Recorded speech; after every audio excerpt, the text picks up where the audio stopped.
During a family cruise, my husband's parents made me eat alone. No one spoke to me.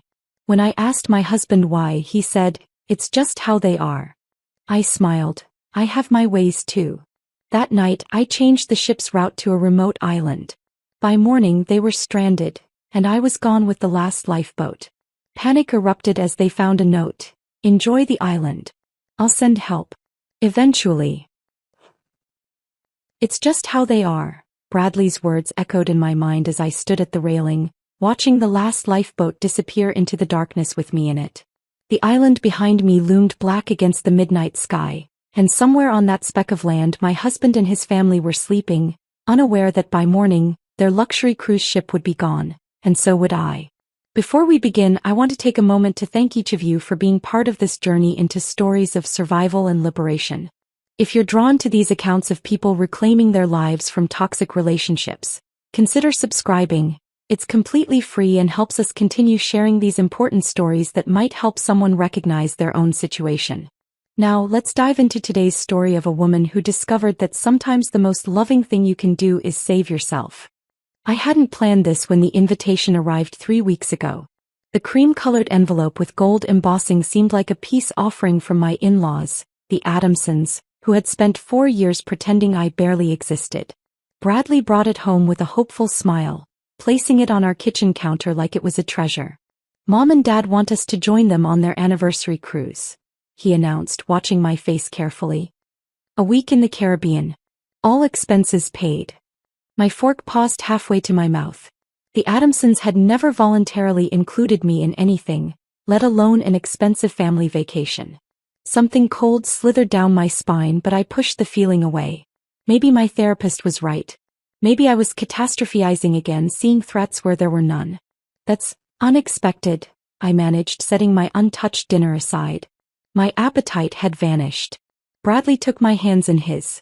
"This could be the fresh start we've all been needing, Savannah. Mom specifically mentioned that some sunshine might be good for your—" He hesitated. "Condition." My condition.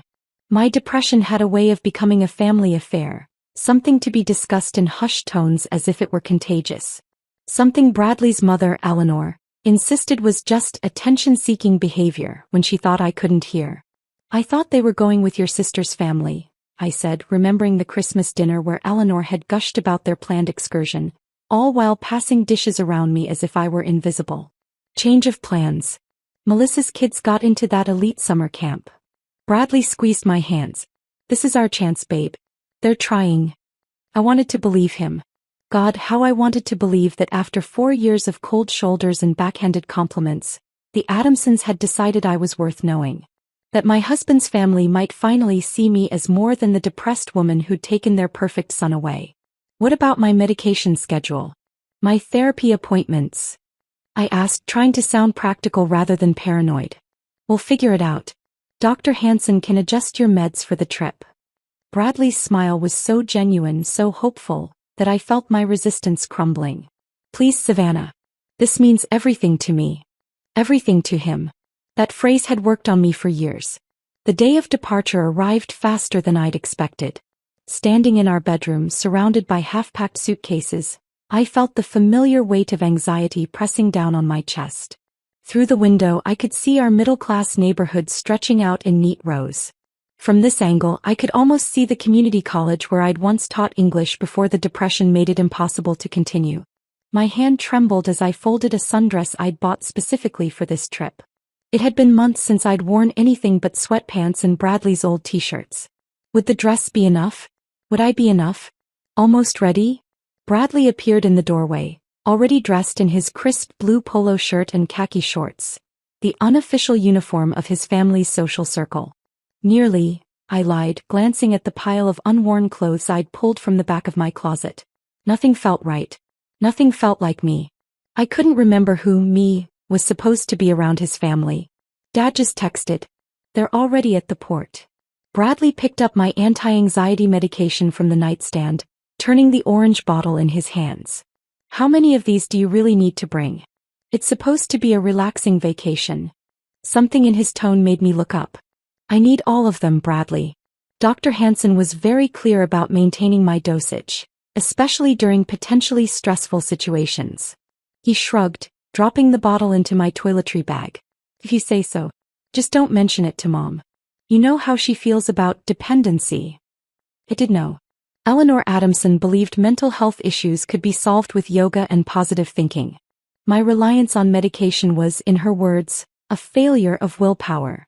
The drive to the port was silent, filled with the things we weren't saying. Bradley was excited, practically vibrating with anticipation of his parents' approval. I was sinking deeper into myself with each mile marker we passed. When we finally arrived, the ship loomed above us like a gleaming white fortress. The Crystal Serenity was the largest vessel I'd ever seen, 18 decks of luxury stacked against the cloudless sky. Crowds of excited passengers streamed toward the gangways, families laughing, couples holding hands. Everyone looking forward to the voyage ahead. Everyone except me. There they are. Bradley waved enthusiastically at three figures standing near the priority boarding area.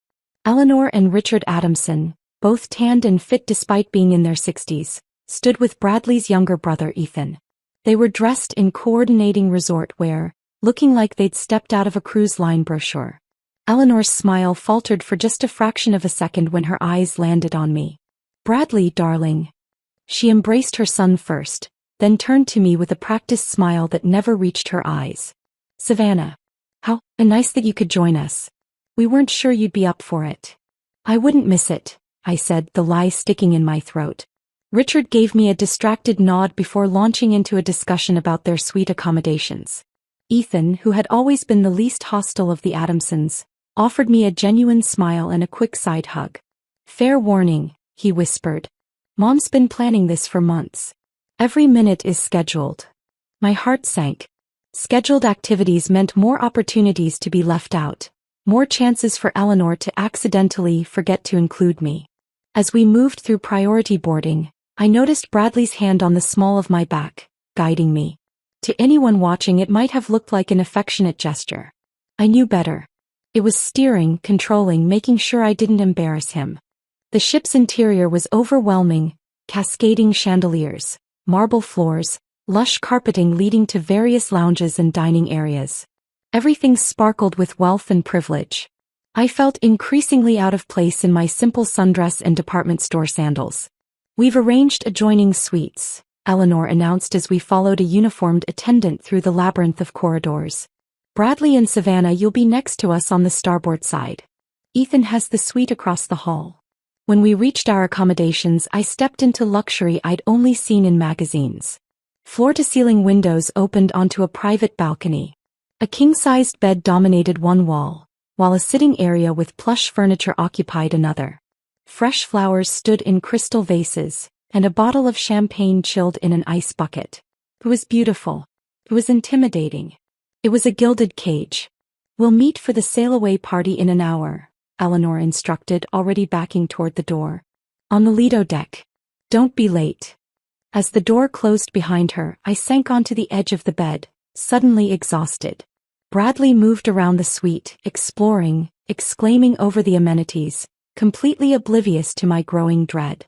"This is going to be amazing," he said, popping the champagne cork with an enthusiastic twist. "A whole new beginning for us. For all of us." I watched him pour the bubbling liquid into crystal flutes, his face alight with anticipation. My husband, so desperate for his parents' approval that he couldn't see what was right in front of him, a wife drowning in plain sight. "To new beginnings," Bradley toasted, handing me a glass. I raised it mechanically, the crystal cold against my lips. Through the window I could see the shoreline of our city. In a few hours it would disappear from view, and with it any chance of escape. Little did I know then that I would find another way out. That sometimes survival means becoming the monster others already believe you to be. "To new beginnings," I echoed, the champagne bitter on my tongue despite its sweetness. 3 hours later, dressed in the navy cocktail dress Bradley had selected, I stood beside him outside the celestial dining room for the captain's welcome dinner. Passengers in evening wear streamed past us into the grand space, where crystal chandeliers cast rainbow prisms across white-clothed tables. "There they are," Bradley nodded toward his family, already seated at a round table near the center of the room. Eleanor, resplendent in emerald silk, was arranging place cards with practiced precision. Richard and Ethan were deep in conversation, while a server poured wine into their glasses. "Let's not keep them waiting," Bradley said, guiding me forward with his hand at the small of my back.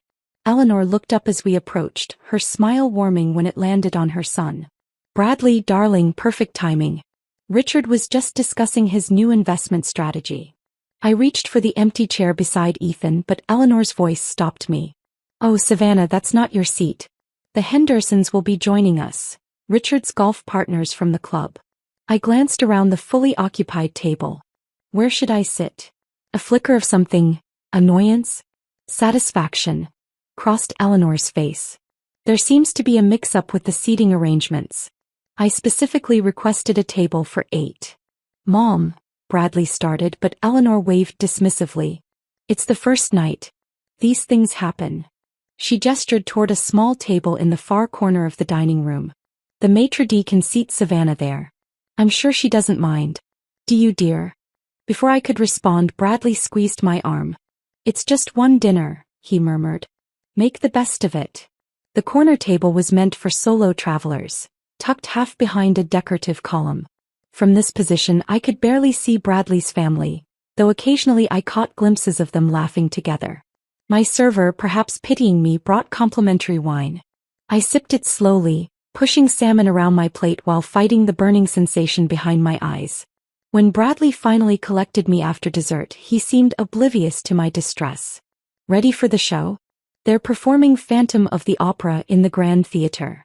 "Your family's going?" "Already headed there to save seats." Bradley checked his watch. "We'd better hurry."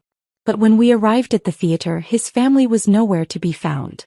We searched each row, Bradley growing increasingly frustrated until his phone chimed with a message. "They're at the Starlight Lounge," he said, frowning. "Dad swears he told me they changed plans." This pattern continued throughout the next day. For the breakfast buffet, I was told to meet at the Horizon Court on Deck 14, only to discover everyone had eaten at the specialty cafe on Deck 5.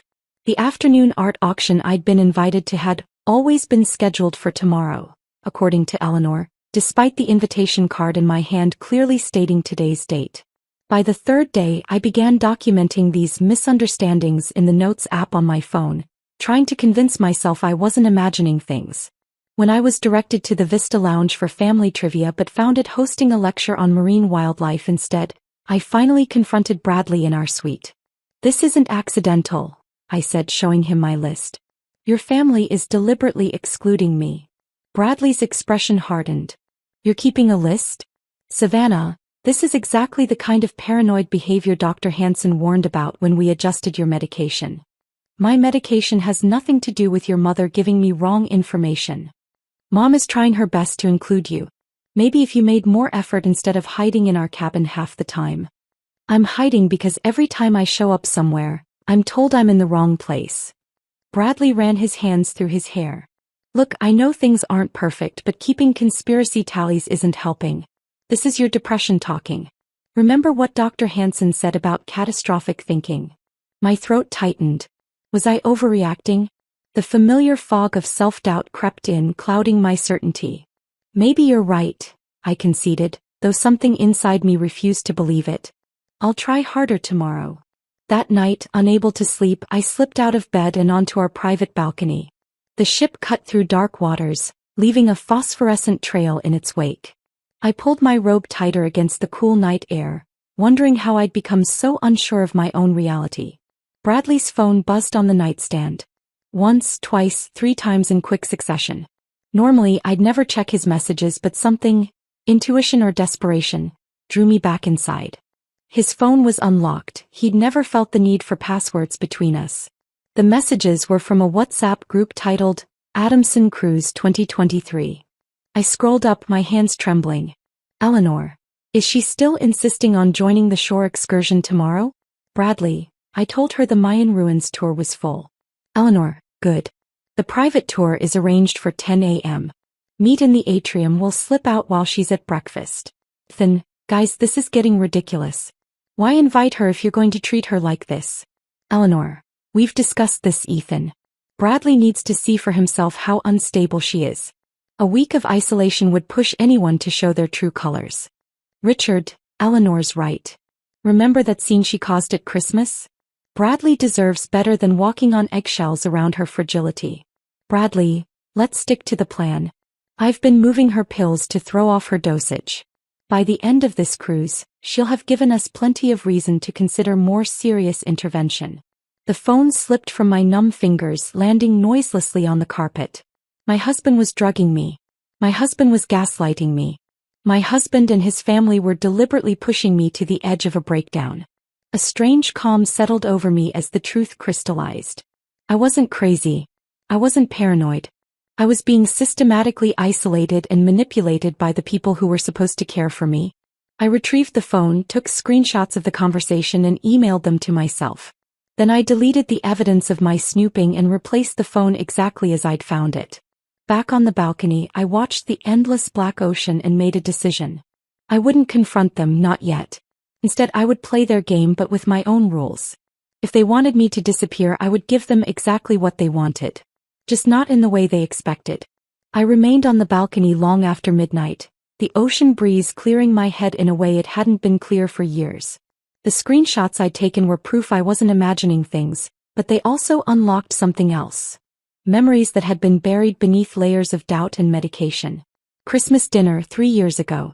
We had only been married for 4 months when Eleanor invited us to their lakeside estate. I'd spent hours preparing a traditional English trifle, my grandmother's recipe, something special to contribute. How rustic, Eleanor had commented when I presented it, her smile tightening. In our family, we typically serve crème brûlée for Christmas dessert. Bradley must have forgotten to mention that. Later, when I'd mentioned her comment to Bradley in our guest room, his brow had furrowed. Mom never said that, Savannah. She said it looked delicious and thanked you for bringing a family recipe. Bradley, I heard her clearly.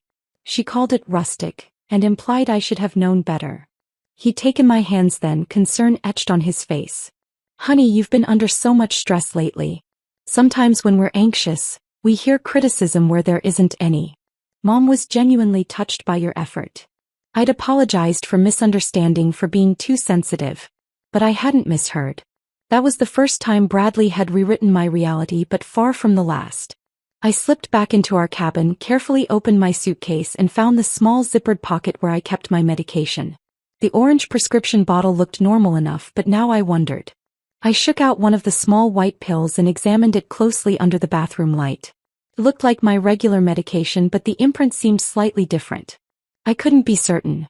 My phone had a pill identification app, something my pharmacist had recommended when I'd started taking multiple medications. I photographed the pill, waited for the scan to complete, and felt ice slide down my spine when the results appeared. Not my antidepressant. Not even close. According to the app, this was a basic antihistamine, similar in appearance but entirely different in purpose. My actual medication had been replaced with allergy pills. No wonder I'd been feeling increasingly anxious and disoriented. I was experiencing withdrawal without realizing it. My mind flashed to 6 months after our wedding, when my best friend Mia had stopped returning my calls. When I finally reached her, her voice had been cold. I think we need some space, Savannah.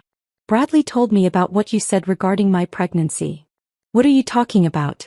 I haven't said anything about your pregnancy except how happy I am for you. Pause. He showed me the texts, Savannah. About how you think I'm throwing my career away, how you feel sorry for me. Mia, I never sent those texts. I would never say that.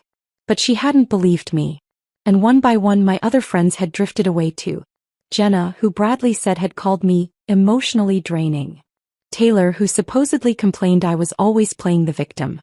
Mark, my college friend who Bradley insisted had tried to flirt with me at our housewarming party. Each time, Bradley would comfort me through the loss, reminding me that at least I had him. Always him. The memory of our wedding day surfaced next. The moment that should have been perfect but instead planted the first seed of doubt in my mind. The reception had been at the Adamsons Country Club, Eleanor having vetoed my preferred garden venue. I was adjusting my veil in the bridal suite when she entered with Charlotte. The photographer wants family photos now, Eleanor had announced, her voice clipped. I'll be right there, I'd said, smoothing my dress. Oh, he just wants the Adamsons first. You can join for the second set. I'd arrived at the photo area to find them already dispersing. "We finished early," Richard explained. "The photographer has moved on to capturing candids of the guests."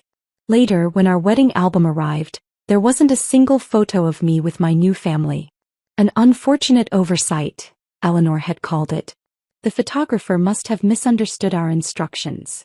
When I'd cried to Bradley about it, he'd sighed. "You're overreacting. It's just pictures. The important thing is that we're married. Why do you always focus on the negative?" And somehow I'd ended up apologizing for being upset. My depression had been diagnosed 6 months after our wedding. By then I'd lost most of my friends, had quit my teaching job due to stress, and had become increasingly dependent on Bradley for social interaction and emotional validation. Dr. Hansen had prescribed medication and therapy, but Bradley always insisted on joining my sessions for support.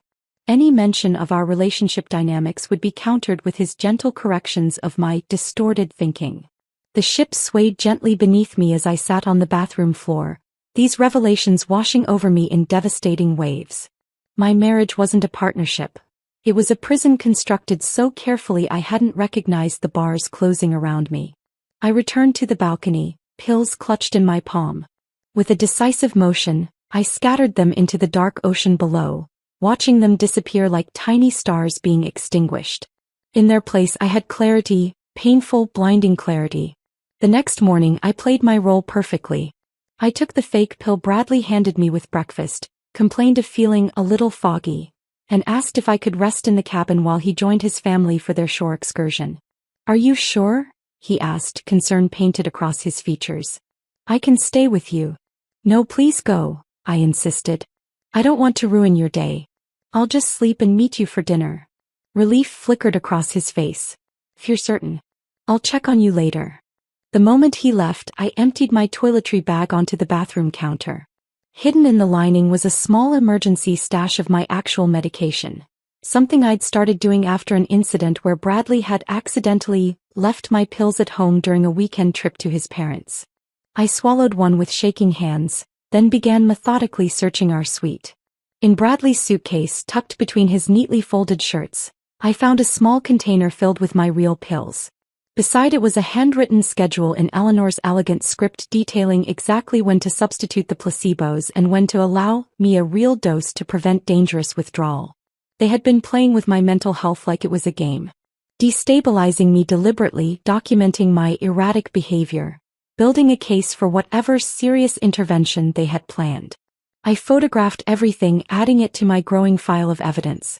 Then I replaced the items exactly as I'd found them and sat by the window, watching the island where Bradley and his family were exploring ancient ruins without me. For the first time in years, my thoughts were crystal clear. I wasn't crazy. I wasn't broken. I had been systematically dismantled by the person who had vowed to cherish me. And as I watched the waves break against the shore of that distant island, an idea began to form. A way out that would teach them all exactly what happens when you push someone too far. The next day brought an unexpected invitation. Brad delivered it personally, waking me with a gentle shake and a room service tray of coffee and croissants.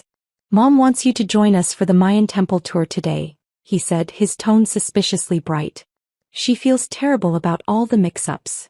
I feigned drowsy confusion. "Really? She wants me there?" "Of course." Bradley's smile never reached his eyes. "We all do. It's the highlight excursion of the cruise." I'd been documenting everything since discovering the messages. Keeping my real medication hidden in an empty sunscreen bottle, taking strategic photos of the fake pills, recording conversations on my phone. Playing along was my only option while I figured out what they were planning. The excursion bus wound through lush jungle roads toward the ancient ruins. I sat beside Bradley with Eleanor and Richard across the aisle. The tour guide's enthusiastic descriptions of human sacrifice at the temples struck me as grimly appropriate company. At the site, I deliberately lagged behind the group, pretending to photograph stone carvings while they climbed the main pyramid. From my position in the shadows of a smaller structure, I could hear Eleanor and Richard speaking, unaware of my presence around the corner. "The wellness center is confirmed for next Monday," Richard said, his voice low. Dr. Whitmore agreed a 72-hour evaluation is warranted given her history. "Bradley has the paperwork ready," Eleanor replied. The financial control documents are prepared too. Once she's admitted, he'll have complete access to her accounts and the inheritance from her parents. It's substantial enough to justify our efforts. My parents' life insurance money. The funds I'd carefully preserved, the only thing that was truly mine. They were after it all along. What if she refuses to sign? Richard asked. Eleanor's laugh was brittle. In her state, with the medication adjustment and isolation, she'll be in no position to refuse anything. Trust me, by the end of this cruise, she'll be exhibiting enough concerning behavior that a judge would approve the committal without question. My hands trembled as I pressed against the ancient stone. This wasn't just about controlling me, it was about stealing everything I had left. My freedom, my identity, my financial independence. I slipped away before they could discover me, rejoining the group with a practiced smile that masked the storm inside me. For the remainder of the tour, I maintained the facade of mild confusion they expected, occasionally asking misplaced questions that made Bradley exchange meaningful glances with his parents. Back in our suite that evening, I waited until Bradley was showering before thoroughly searching his luggage again. Beneath his formal wear for the upcoming captain's dinner, I found a manila envelope. Inside were legal documents bearing my name, power of attorney forms, financial control directives, and admission papers for a wellness retreat called Lakeside Harbor with a reputation for controversial treatment methods. Everything was prepared for my signature, or to be signed without my consent if necessary. I photographed each page with trembling hands, then returned them exactly as I'd found them. That night at dinner, seated at the captain's table due to Richard's connections, I played my part with Oscar-worthy precision. Slightly disoriented, occasionally inappropriate, exactly as they wanted me to appear. Bradley kept squeezing my knee under the table in warning, while Eleanor watched with barely concealed satisfaction as I fumbled with the wrong fork and interrupted Richard's conversation with the captain. Perhaps you should escort your wife back to your cabin, Eleanor suggested when I accidentally spilled water across the table. She seems overwhelmed. In our suite, Bradley's mask slipped. What the hell was that performance? He hissed, loosening his tie with angry jerks. You embarrassed all of us in front of the captain. I feigned confusion. I thought I was being charming. Did I do something wrong? His expression shifted to that patronizing concern I'd grown to despise. This is exactly why we've been worried, Savannah. Your judgment is becoming increasingly impaired. After this cruise, we're going to get you the help you need. Whatever you think is best, I murmured, eyes downcast as he handed me a sleeping pill that I pretended to swallow. Once Bradley was asleep, I slipped out of our cabin. The ship's layout had become familiar during my solitary wanderings, and I made my way to the crew deck without encountering anyone. My target was the navigation room. I needed to understand exactly where we were and what our course would be over the next 2 days. Near the restricted area, I hesitated, uncertain how to proceed without triggering security. That's when I literally bumped into Maya, a junior officer I'd met earlier in the cruise during a behind-the-scenes ship tour. Mrs. Adamson? She questioned, steadying me with a hand on my arm. Passengers aren't allowed in this section. I'm sorry, I whispered, tears I didn't have to fake filling my eyes. I'm lost. Everything's been so confusing lately. Something in my expression must have communicated my desperation. Maya glanced around, then guided me to a small alcove away from security cameras. This is the second time I've seen you wandering alone at night, she said carefully. And I couldn't help noticing at the captain's dinner. Are you all right? The genuine concern in her voice nearly broke me. How long had it been since someone had asked that question and actually wanted an honest answer? No, I admitted. I'm not all right. My husband and his family, they're planning to have me committed when we dock. They've been tampering with my medication. I have proof, but no one will believe me against them. I expected disbelief, but Maya's expression darkened. The family in Suite 1142? I've been watching them. The way they treat you, it reminded me of my sister's situation before she got out. Relief flooded through me at being believed. I need to know our exact course. And I need to know about the lifeboats. Maya hesitated only briefly before making a decision. Follow me. She led me to an empty office, logged into a computer and pulled up the ship's navigation charts. We're here, she said, pointing to our position. Tomorrow at 2 a.m. we'll be passing this small island. It's uninhabited but has basic facilities for emergency stops. The cruise line uses it occasionally for private excursions. My mind raced with possibilities as she continued. Lifeboat 7 is on the starboard side, deck 5, and happens to be scheduled for a maintenance check tomorrow morning. The safety pins will be removed for inspection around 1 a.m. Our eyes met in silent understanding. She was offering me a way out. If someone were to take that lifeboat, she said carefully, the ship's automatic systems would alert the bridge immediately. Unless someone overrode the alarm for the maintenance period. Could such an override be traced to you? I asked. Not if I logged it before my shift ended. She wrote down coordinates on a slip of paper. This is the private cove on the island. It has fresh water and a small ranger station with emergency supplies and a radio. The rangers only visit every third day.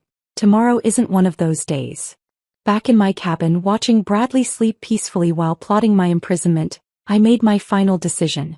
I would not become another tragic story of a woman who disappeared into an institution while her husband controlled her assets. I would not spend another day being gaslighted and manipulated. I packed a small waterproof bag with essentials, medication, documents, the cash I'd hidden throughout the cruise.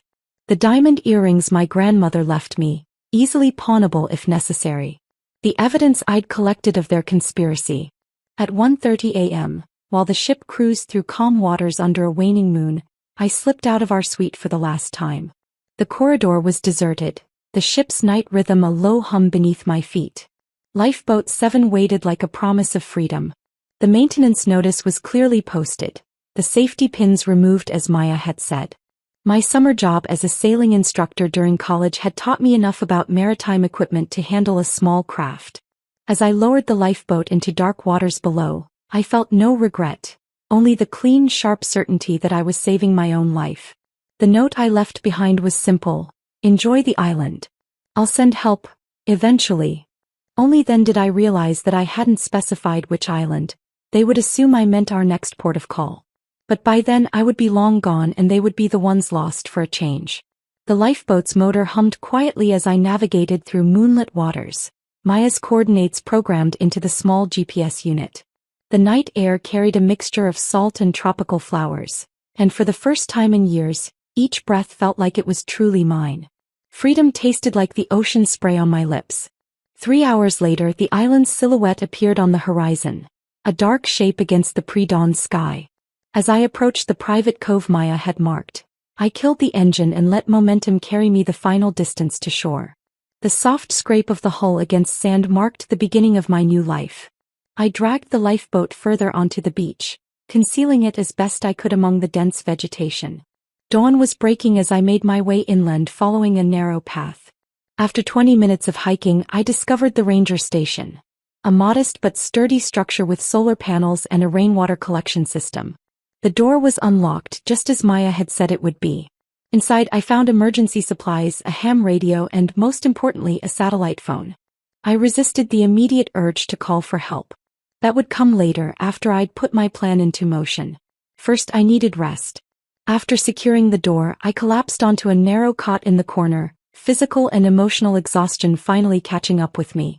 I slept deeply for the first time since boarding the cruise ship.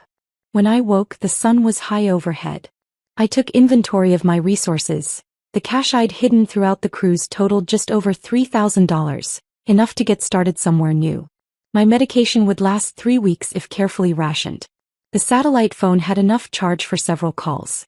I used it first to contact the resort on the neighboring island, Isla Paraiso, arranging for a local fisherman to transport me there for a generous cash payment. Before leaving the ranger station, I tuned the ham radio to the emergency frequency and anonymously reported that the Crystal Serenity's passengers needed assistance, providing their coordinates. Help would arrive eventually, just as I'd promised. Manuel, the fisherman who collected me in his weathered boat, asked no questions about my solitary presence on the island. His weathered face remained impassive when I explained I'd been separated from a private excursion, but the extra $100 I offered ensured his discretion. Isla Paraiso was everything its name suggested. A small paradise with a boutique resort catering to wealthy travelers seeking anonymity. At the reception desk, I paid cash for a week's stay, using my maiden name for the first time in years. "Welcome to Isla Paraíso, Ms. Reynolds," the manager said, sliding a key card across the polished desk. "We pride ourselves on offering our guests privacy and peace." My ocean view bungalow became my first sanctuary. I spent that day showering away the remnants of my old life, watching the horizon where I knew the crystal serenity would be frantically searching, not for me but for their missing ship. I imagined Bradley's panic when he discovered both his wife and his plan to control my life had vanished. On the third day, I ventured to the resort's business center and used their computer to check news reports. The headlines were exactly as I'd expected. Luxury cruise ship temporarily stranded at uninhabited island. Mechanical malfunction leaves passengers delayed. Rescue vessels dispatched to crystal serenity. A smaller headline caught my eye. Passenger reported missing from troubled cruise. The article mentioned a mentally unstable woman who had apparently disappeared before the ship's navigation systems were compromised. Bradley was quoted expressing grave concern for his wife's well-being and offering a reward for information. Seeing myself described as unstable should have angered me, but instead I felt an odd detachment. They were talking about a woman who no longer existed, a carefully constructed fiction they had created, and I had escaped. On my 5th day at the resort, during breakfast on my private terrace, Elena, the hospitality manager, approached with a pot of coffee. "Ms. Reynolds," she said quietly, her dark eyes assessing me with unexpected intensity. "I hope you don't mind my directness, but I recognized you from the news reports." My hand froze halfway to my teacup. "Don't worry," she continued, filling my cup despite my lack of response. "Many of our guests come here to transition, to find safety." She placed a small business card beside my plate. "When you're ready, this organization helped my sister leave a similar situation. They have resources, connections." The card bore the simple text, "New Horizons, reclaiming your story." That afternoon I called the number. The woman who answered asked no prying questions, only what I needed and where I wanted to go. By evening I had connections to a domestic abuse support network in a small coastal town in Oregon. Far from Tennessee, far from Bradley, far from the ruins of my former life. I experienced moments of paralyzing guilt as I prepared to leave the island. Not for Bradley or his family, but for the person I had been. The woman who had endured years of psychological manipulation, the teacher who had abandoned her students, the friend who had allowed herself to be isolated from everyone who cared about her. "The guilt is normal," said Sophie, my New Horizons contact, during our final call before my departure. "But remember, you didn't destroy your marriage. You escaped an abuser who was planning to institutionalize you and steal your inheritance. Your only crime was survival." 2 days later, I boarded a series of flights under my new identity.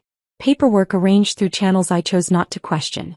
The cash I'd saved funded my first month in Cedar Cove, a small Oregon coastal town where no one knew me or the Adamsons. 6 months passed like a dream in a lifetime. I found work at a local bookstore, rented a small cottage overlooking the ocean, and began the slow process of rebuilding myself.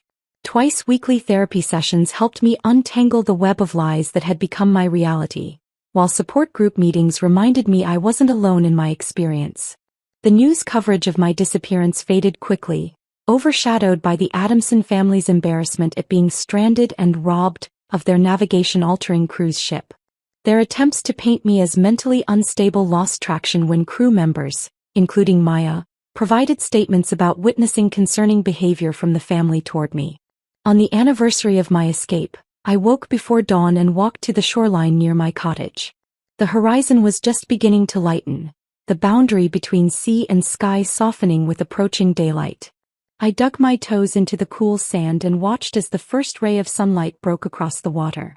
As gold and pink streaked across the awakening sky, I realized I was smiling, not the practiced smile I'd perfected to placate Bradley, but a genuine expression of something that felt remarkably like happiness. The ocean stretched before me, endless with possibility. I had reclaimed more than my freedom or my finances. I had reclaimed my horizon, the ability to see beyond the boundaries others had set for me, to chart my own course across waters both troubled and calm. The sun climbed higher, painting a pathway of light across the waves. I stepped forward, letting the gentle surf wash over my feet, anchoring me to this moment, to this place, to this new life I had fought to create. For the first time in years, I was exactly where I belonged. At the edge of a vast unknown, facing it not with fear, but with the quiet certainty that whatever came next, I would navigate it on my own terms.